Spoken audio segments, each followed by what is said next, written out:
Hello, everyone, and welcome back to Randy's old-time radio shows. Step through the creaking door and into a world of suspense. Today, Randy is airing a classic episode of CBS Radio Mystery Theater, broadcast from 1974 to 1982. Carried by over 290 stations nationwide, it brought radio back to life with stories of mystery, suspense, and the supernatural. Hosted by E.G. Marshall and Tammy Grimes, it featured legendary voices and unforgettable tales. Now, without further delay, here is tonight's episode, Curious Experience, from May 30th, 1979. The CBS Radio Mystery Theater presents...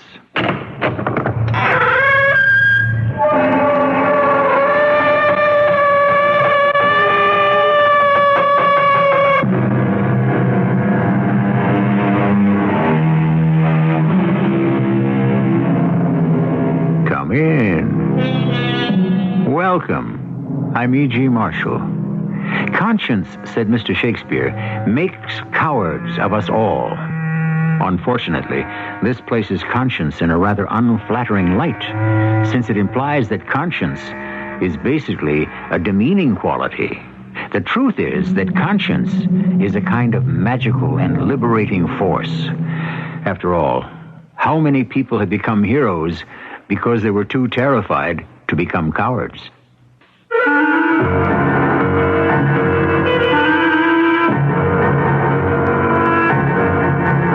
Our mystery drama, A Curious Experience, was especially adapted from the Mark Twain classic For the Mystery Theater by Sam Dan and stars Kristoffer Tabori and Robert Dryden. I'll be back shortly with Act One.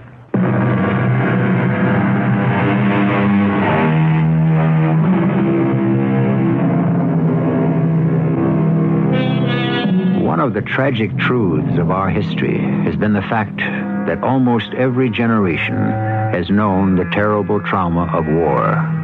For Mark Twain's generation, the war was the Civil War.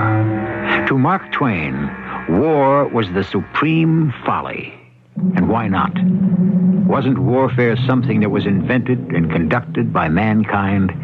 And wasn't the entire human race the greatest joke the Creator played on the universe? Of course. That is why Mark Twain wrote the story you're about to hear.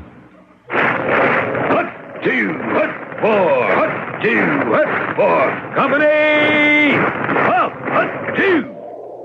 Order, arms. Parade, rest. Company all present and accounted for, sir. Very good, Sergeant Raeburn. Man, I'm directed to read to you this message I have just received from the War Department. To Commanding Officer, Fort Trumbull, from Commanding General. Subject, undercover enemy activity. This office has reason to believe that your area, New London, Connecticut, has been infiltrated by enemy agents. These people may attempt to capture your installation, burn the city, and perform other acts of violence. Therefore, every officer and enlisted man must be extremely vigilant at this time. Signed, the Commanding General. Dated December 4th, 1862. Now, men, I can only say this. Though we are far removed from the combat zones of Fort Donelson, Bull Run, Shiloh, we are still very much in the battle area and must conduct ourselves accordingly. Sergeant, take over. The 150 regulars of my command itched and ached to be hundreds of miles to the south and west in the thick of the fighting. I knew they would consider this message from Washington as just pap from the brass. How could I blame them? I was bored to tears myself. At any rate, I was sitting in my office writing a letter when I became aware of someone standing in front of my desk. It was a boy, pale, ragged, with big eyes and a trembling mouth. He couldn't have been more than 15 or 16. What are you doing here? Excuse me, sir. Who are you? My name? Oh, I'm Robert Wicklow, sir. How did you get in here? Well, how? Who let you in here? Sir, I sneaked in. You what? What do you mean you sneaked in? Oh, I'm sorry, sir, but it was the only way. You sneaked in here? You got past the sentries? Yes, sir. How could you do that? Well, I reckon that they just weren't looking. Sergeant Raeburn? Raeburn, come in here at once. We shall see about this. Sergeant Raeburn reporting, sir. This boy, he was able to get past the sentries and make his way to my office. Oh, begging the Major's pardon, sir, but that would be impossible. Oh, is it?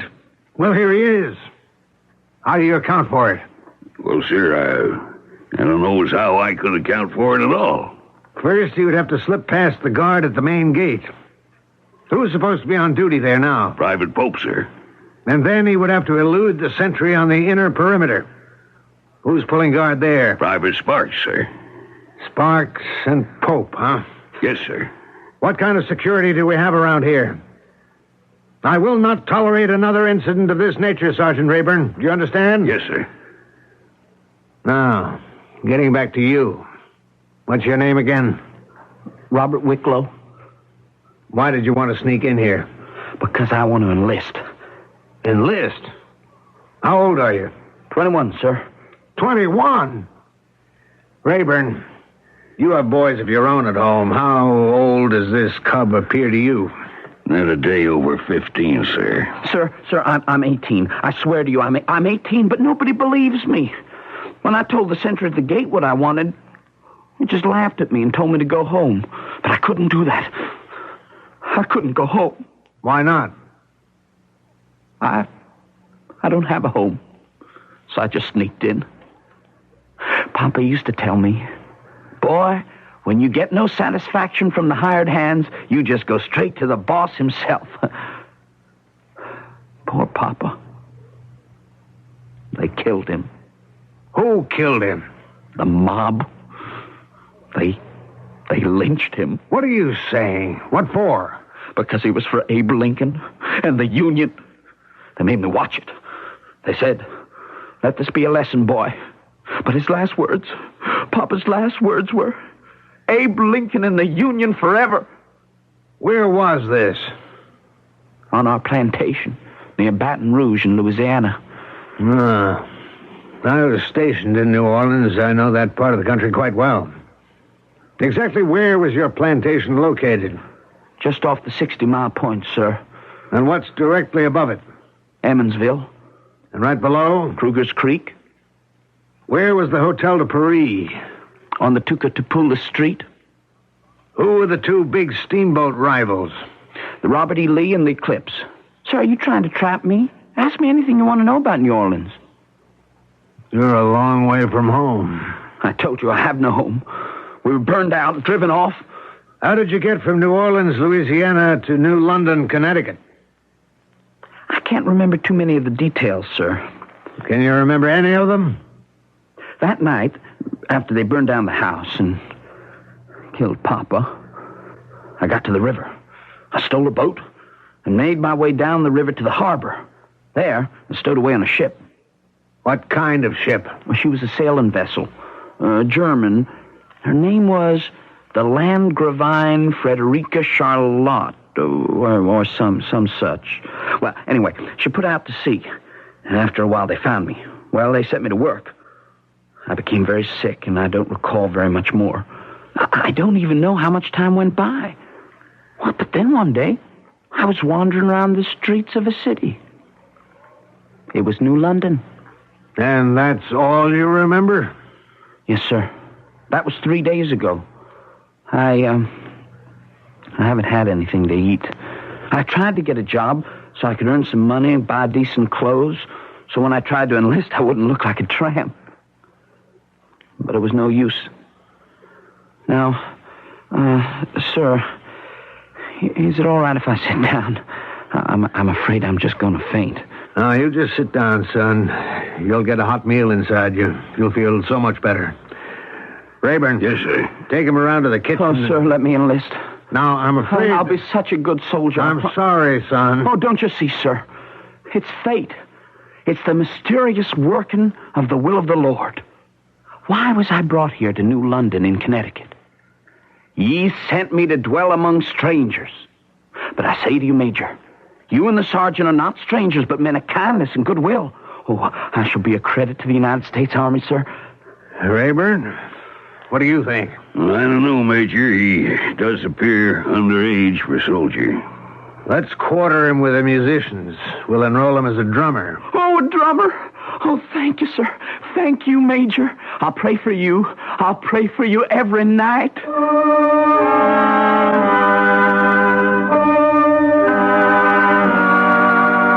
How's young Wicklow doing, Sergeant? Well, sir, he's a funny one. How do you mean that, Sergeant? He seems to stay by himself. He don't try to make friends. Appears to be, guess you could say, absent-minded. He's always got a sad look on his face. Well, we both know he has a great deal to be sad about. Well, when you're a young boy, it ain't natural to mope all the time. Give him a chance. I haven't had any complaints from the bandmaster. Oh, sir, he's performing his duties in a satisfactory manner. Well, then, that's all we can reasonably expect him to do.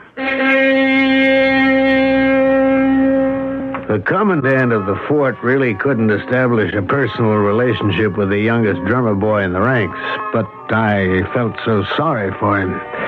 There was such a look of sadness in his eyes. My heart went out to him. I kept wishing there was some way I could help him. But, of course, there was nothing more I could do for him. And then one day, Sergeant Raeburn asked to speak to me in private. It's the Wicklow boy, Major. The musicians are down on him to an extent you can't imagine. Why? What's the trouble? What's he been doing? Praying, sir. Praying? Yes, sir. The musicians haven't had any peace for that boy's praying. Well, we really cannot object to praying without risking an incident at higher headquarters. No one objects to his praying as such. It's just the way he does it. He starts with the bandmaster, and he prays for him. Next, he takes the head bugler. Next, he scoops in the bass drummer. And then he goes straight through the band, praying and begging. Sir, it's a sight. Well, I can't understand how that can be objectionable. Well, if the Major would only come and listen for himself. This way, sir. Now, what I'll do is kind of pry open the back window of the musician's barracks. Oh, Lord, I pray for the soul and the spirit of Band Sergeant Major Isaiah McTaggart. He's a good man, Lord. Oh, what if he does chew and smoke and blaspheme? Hey, quiet! You take a walk. For although his body is poisoned with vice, his heart is clean and his soul is pure, O Lord. Give me strength to reveal to this poor sinner the shining light of thy eternal truth. Then, O Lord, he shall no longer wallow in drunkenness. Ow! What on earth is happening in there now, Sergeant? They're throwing boots at him. He's kneeling behind that big bass drum. You can't be serious, Sergeant. It don't faze him. He don't mind it. If I hadn't heard this with my own ears... Begging the Major's pardon, it ain't no laughing matter. No, of course not, Raeburn. Of course not. I promise I'll do something about it. A couple of days went by, and I was still trying to figure out just what that something was when Sergeant Raeburn asked for permission to speak to the commanding officer on a matter of the utmost urgency. What's this about, Raeburn? Sir, it's about the Wicklow boy. Again? Who's he praying for now? I ain't here to talk about the praying, but the writing. You see, sir, he's all the time writing. Writing? What does he write? Letters? I don't know, sir. But he's forever poking and nosing about the fort all by himself. Well, he's just naturally curious, perhaps. That may be. But every now and then he outs with a pencil and paper and scribbles something down. Oh? I would say it looks suspicious, sir. Mighty suspicious. Surely, Sergeant, you're not saying... You don't think that young Wicklow could be... As the Major knows, Wicklow's from the south, and way down south at that. Yes, that's true. Does the Major have any instructions? Say nothing about this to anyone else. Yes, sir. And see if you can get hold of whatever it is he's writing down. Yes, sir. Raeburn, what are you staring at? Well, sir, I'm just looking out of your window. Huh? What is it? There's the Wicklow boy. He's just walked over to the west wall of the fort. Hey, Raeburn, look what he's doing. Yes, sir, I told you, sir. He's stuffing a piece of paper into a chink in the masonry. Should I go out there and grab him now? No, Raeburn. We'll wait for him to go away. Obviously, he's leaving a message for someone. That means he's not the only enemy spy in the fort.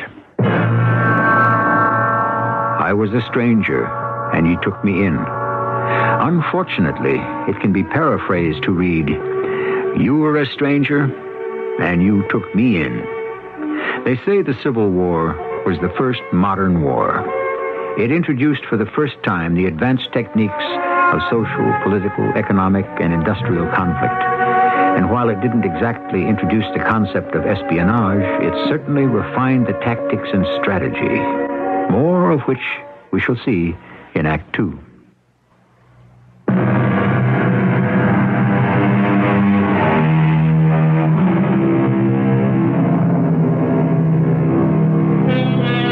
Not all the casualties in warfare are caused by physical violence.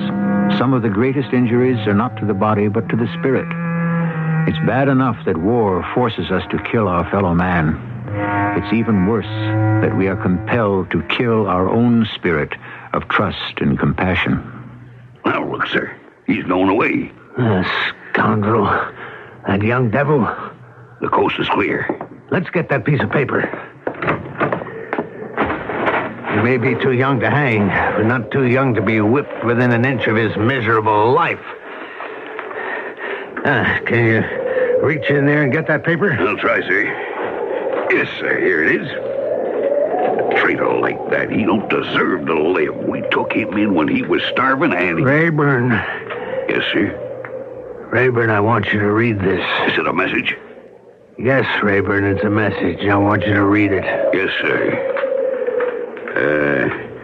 Blessed be those who give aid and comfort to the stranger. For the greatest affliction of all is to be alone in a strange city, alone without friends, without hope. Yes, Raeburn. As you can see, it's a message. Well, sir, Well, what? Raeburn, let's forget this nonsense we've been dreaming up about poor Robert Wicklow. As a matter of fact, if such a thing were possible, I'd even beg him for his forgiveness. A few days went by, and sure enough, Sergeant Raeburn came into my office. Sir? It's about the Wicklow boy. Raeburn, I thought I told you... I can't help it, sir. I was passing by the musicians' barracks just before. I looked through the window. I see Wicklow all alone, and he's writing. So, I go around to the door, give a little cough. He crumples up the paper, he tosses it into the fire. Raeburn, you have no evidence... I do, sir. I jabber with Wicklow for a bit, and then I send him on an errand. Now, he never suspected I was onto him. It was a coal fire, new built, and the writing had got behind a chunk of coal, so I fished it out. And, sir, here it is. Let me say that. Yes, sir. And it ain't hardly even scorched. Fort Trumbull, December 8th. Colonel, I was mistaken as to the caliber of the 3 guns I ended my last list with. They are 18-pounders. The garrison is still 150 men, although some are to be shipped to the front. I think our plan had best be postponed till... That's where I must have interrupted him, sir. Major. Something wrong, sir? Something wrong, Raeburn? Yes, I would say so. I would say that a good part of a man's faith in his fellow man has just died. A good piece of his compassion and charity has withered away. I understand, sir.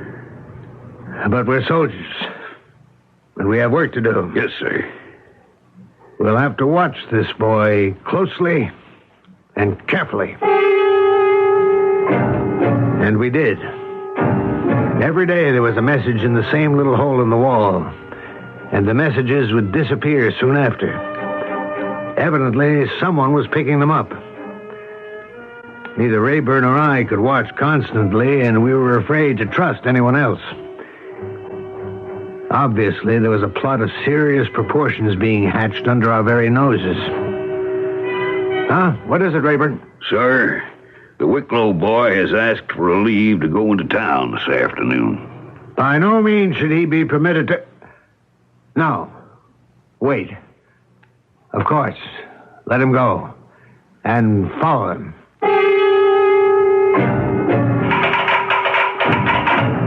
To Commanding General, Washington, D.C.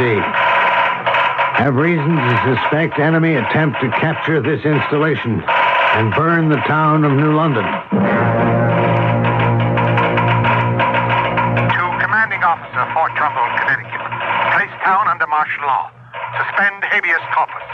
Make necessary arrests. Hold summary court. Act with vigor and promptness. Keep the department informed. Signed, Secretary of War. Major. What can you report, Sergeant I Raeburn? guess it's coming to a head. I followed the boy into town. Oh, where'd he go? Nowhere. He stood on the corner of Market. And what did he do? Nothing. But the Union Hotel is just across the street. Well, sir, a kind of chubby old gentleman comes by, man of about 60, well-dressed, white whiskers. Yes?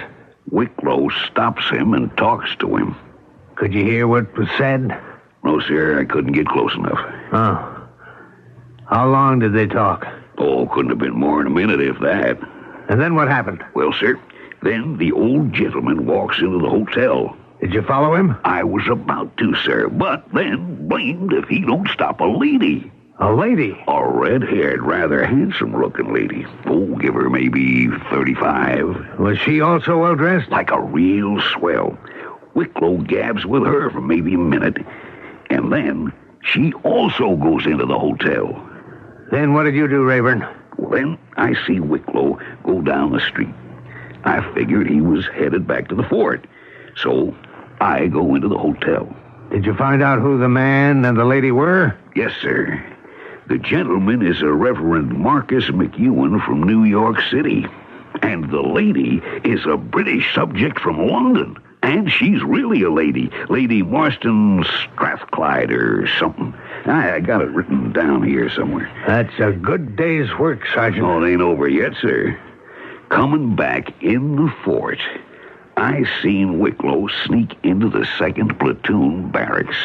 What was he doing there? Well, sir, you know how the men have their overcoats hanging on the wall by their beds? Well, I seen him sneak a piece of paper into the pockets of 2 of them. So, after he was gone, I just fished them out, and here they are. This one says, Eagle's 3rd flight. And the other one? Says exactly the same thing, sir. Into whose coat pockets were these messages placed? Private Pope and Private Sparks. Pope and Sparks? You're positive? Yes, sir. Pope and Sparks. Why, those 2 were on sentry duty the day he sneaked in here. Yes, sir. No wonder he was able to get in. They're part of the plot. We have to make our move right now, Raeburn. We can't afford to wait another minute. Stand by. I've got to send a telegram. Am prepared to place City of New London under martial law. Troops under my command not reliable. Request 1 battalion of regulars from Boston or New York immediately. Private Wicklow to see the commander, sir. Stand at ease, Wicklow. Now, my boy, tell me, why do you write so much? I? Oh, I don't write very much, sir. You don't? Seems to me you're constantly scribbling. Oh, scribbling. Oh, well, I do scribble some. You do? Yes, sir, for amusement. And what do you do with your scribblings? Oh, nothing, sir. I just throw them away. Never send them to anybody? Oh, no, sir. I don't know anybody. Who's the colonel? The colonel? The one you refer to in this note. Well, I'm sure I don't know any colonel. Read this and refresh your memory. Oh, that. No, I never meant any harm. You betray vital information concerning the armament and the manpower of this post, and you never meant any harm? Speak up. Sir, I don't know any colonel.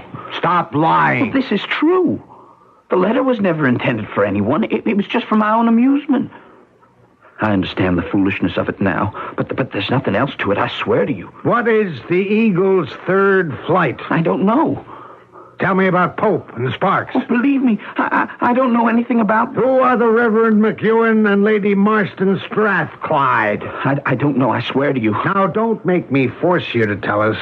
I don't like to use certain methods, but this is wartime, and the fate of the city hangs on it. I don't know these people you've just mentioned. Well, right now, they're under arrest. They are? We have confiscated all their belongings. Oh, no. Oh, no. Something's gone wrong. Oh, please have pity on me. Be merciful to me. They'll kill me. Promise to protect me. Save my life. I'll confess. I'll tell you everything. No. Control yourself. Oh, yes, sir. I will try. All right. Now, talk. I will, sir. So, you are, at heart, a rebel? Yes, sir. And a spy? And a spy. And you've been acting under orders from outside? Yes, sir. Willingly? Yes, sir. Gladly, perhaps? Yes, sir. Why deny it? The South is my country. My heart is Southern. And this is all in her holy cause. And the tale you told me of how you'd been wronged, the persecution of your family, that was made up for the occasion? They told me to say that, sir. Who is the colonel? And what's the meaning of Eagle's third flight? Answer me. I can't. I won't.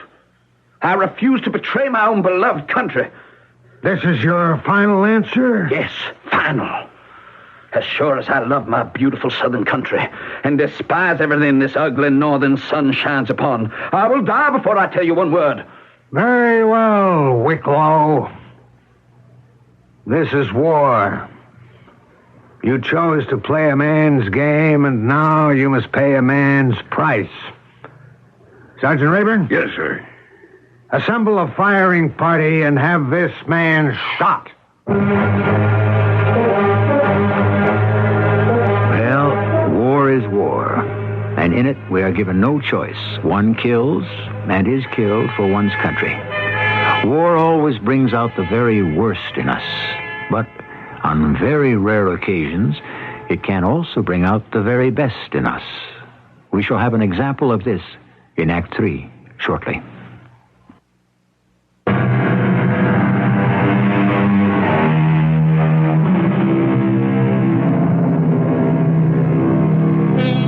And the little child shall lead them. Well, we have in our story a child, figuratively speaking. He may not be very little, but he can be considered a child. Yes, he impressed us the first time we met him as a poor babe in the woods. But look at whom he happens to be leading. You want to be blindfolded, Wicklow? No, sir. Instruct your firing party, Sergeant Raeburn. Yes, sir. Firing squad. With 1 round ball cartridges.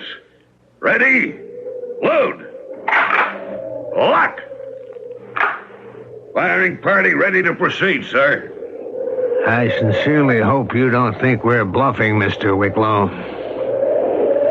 You would sooner die than betray your comrades? Is that a fact? Yes, sir.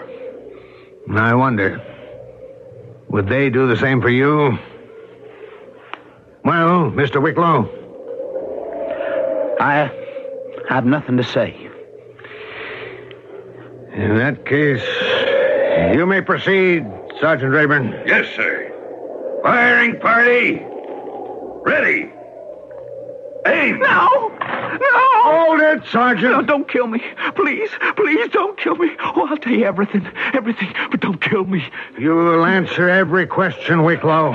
Oh, have mercy on me, sir. I don't deserve it. Oh, please pity me. Please, sir, please. Bring him inside, Raeburn. We had to half drag and half carry him inside. We finally managed to calm him down. His resistance was broken. We brought in Private Pope. What's your name, soldier? Sir, it's Pope. Private Peter Ellsworth Pope, sir. All right, tell us the truth. It'll be better for you.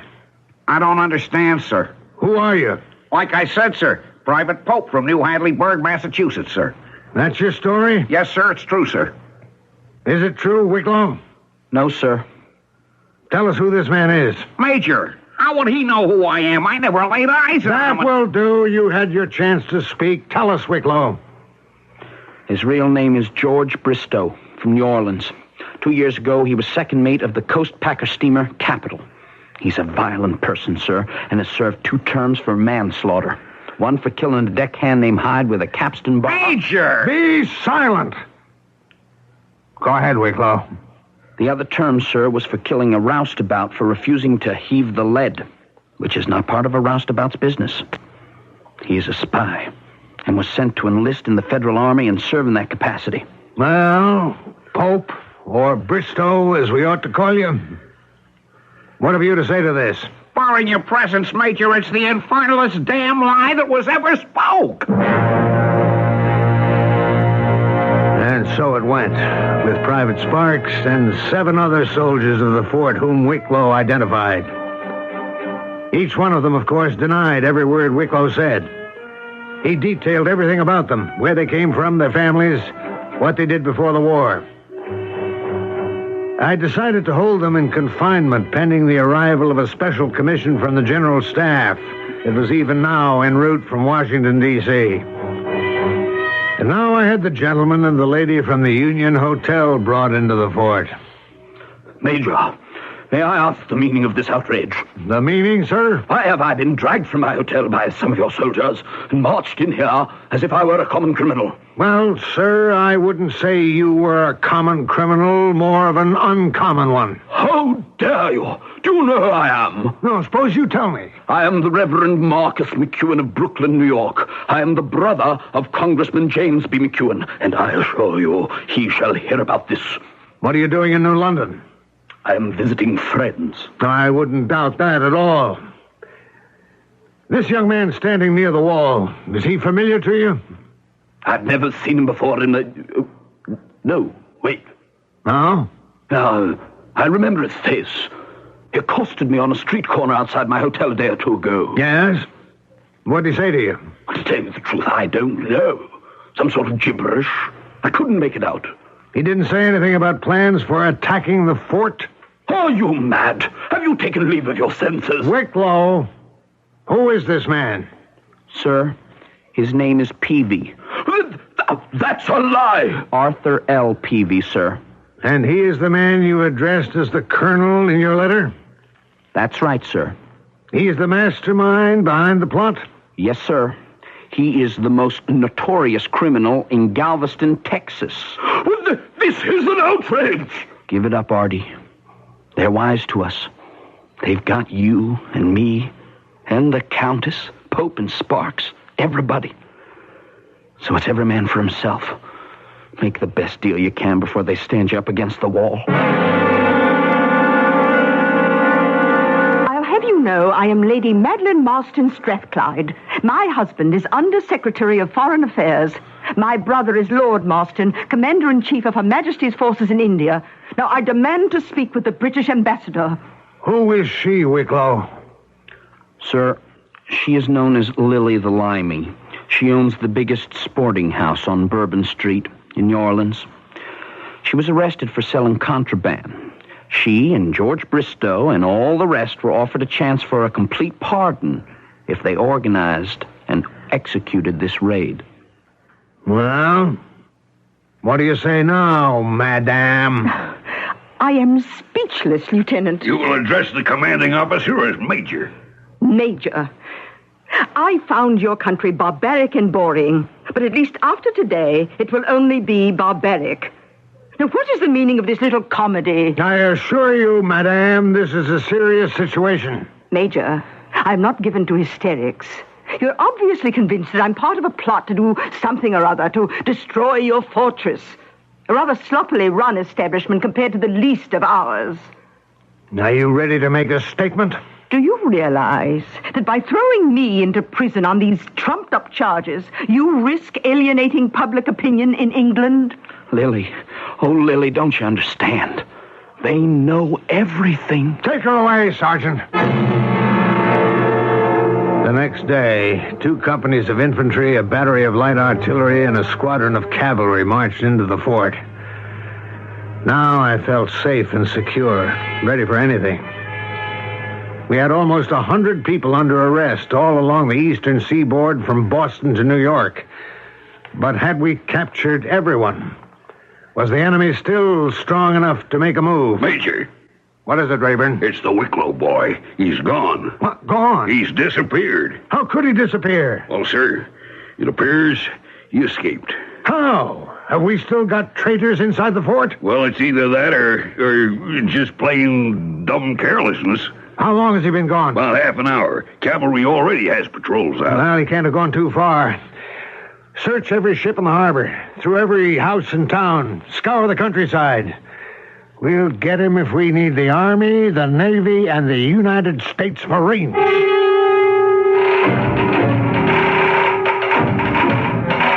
To Commanding Officer, Fort Trumbull, Connecticut.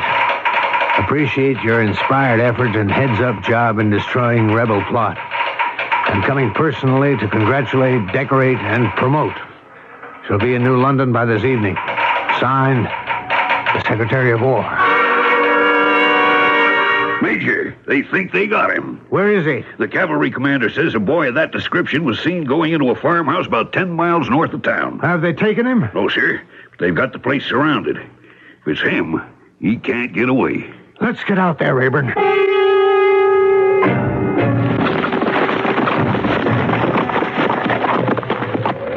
Lieutenant, the sergeant and I will move in first. Be prepared to cover us. Let's go, Raeburn. Yes, sir. Make your way over to the side. No noise now. I'll take the lead. Be careful, sir. That window there. Let's get on either side of it. Yes, sir. Your pistol ready to fire? Cocked and ready, sir. All right. Now, can you see inside that window? Yes, sir. Appears to be a kitchen. There's an old lady on her knees. Praying and kneeling beside her is... It's Wicklow, sir. Come on. We'll see if the door's open. Don't seem to be locked. Praise the Lord. My boy, my darling.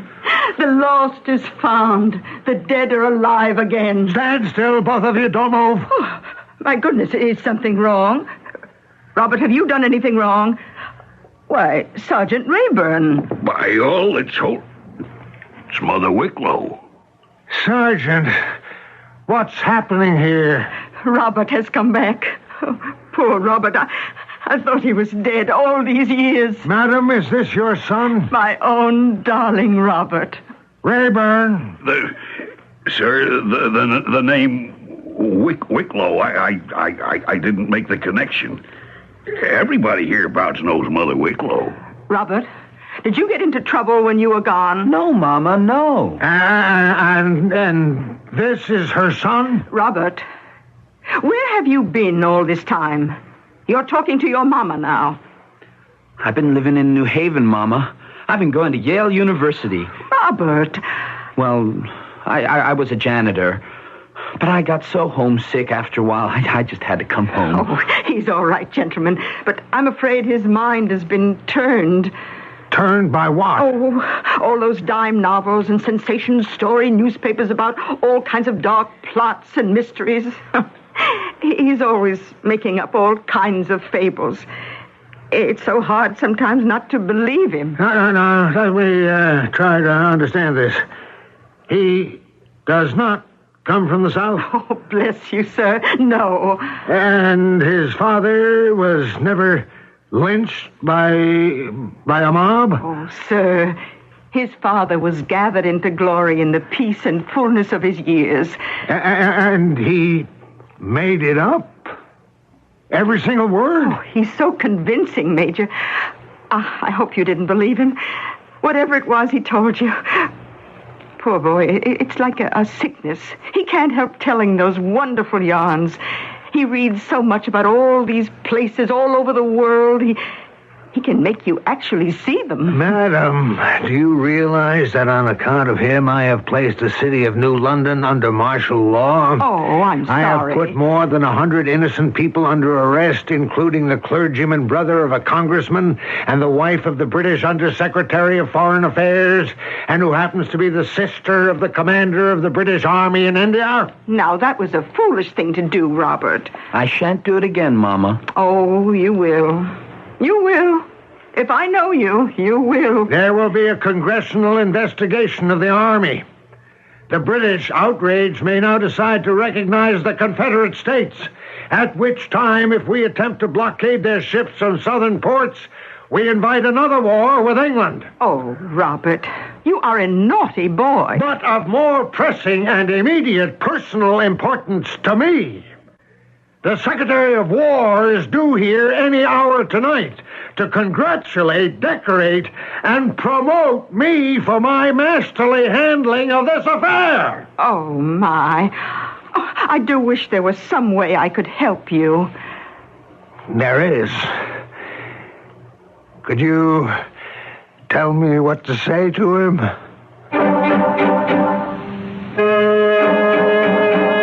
Of course she couldn't. Who could? Many, many years ago, one of the cigarette companies that is now defunct ran a series of distinctive ads. Each pictured a person in an extremely embarrassing position, and underneath the caption read, "Be nonchalant." You don't remember? Well, ask your dad. Or better, your granddad. I shall return shortly.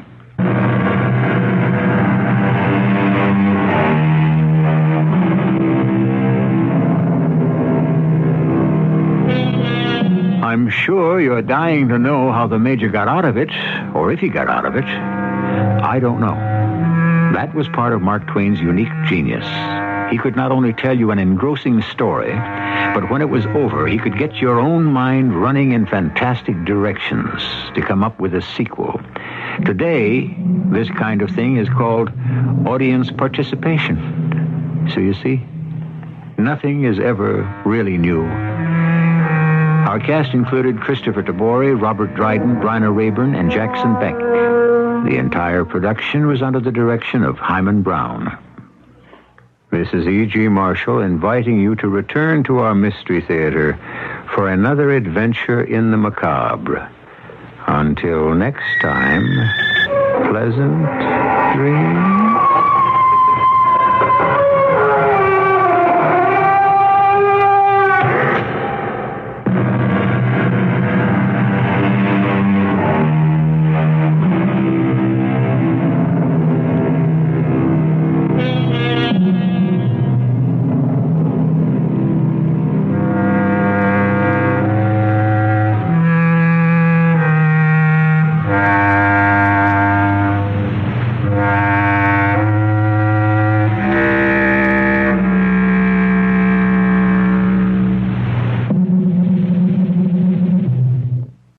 Well, folks, that's all for this episode here on Randy's Old Time Radio Shows. Now, bringing these golden oldies back to life takes no small amount of time and effort from our good friend Randy, cleaning up the audio, converting the files, and making sure each show has the best audio possible. If you've enjoyed the program and you'd like to help keep these classics on the airwaves night after night, why not consider a small donation? Every penny goes straight to supporting Randy's work and helping this channel stay on the air. You'll find the links down in the description below. And for those of you kind souls who've already given, Randy tips his fedora to you. Your support truly keeps this old radio spirit alive. Thanks ever so much. And until next time, keep those dials tuned and keep the memories rolling.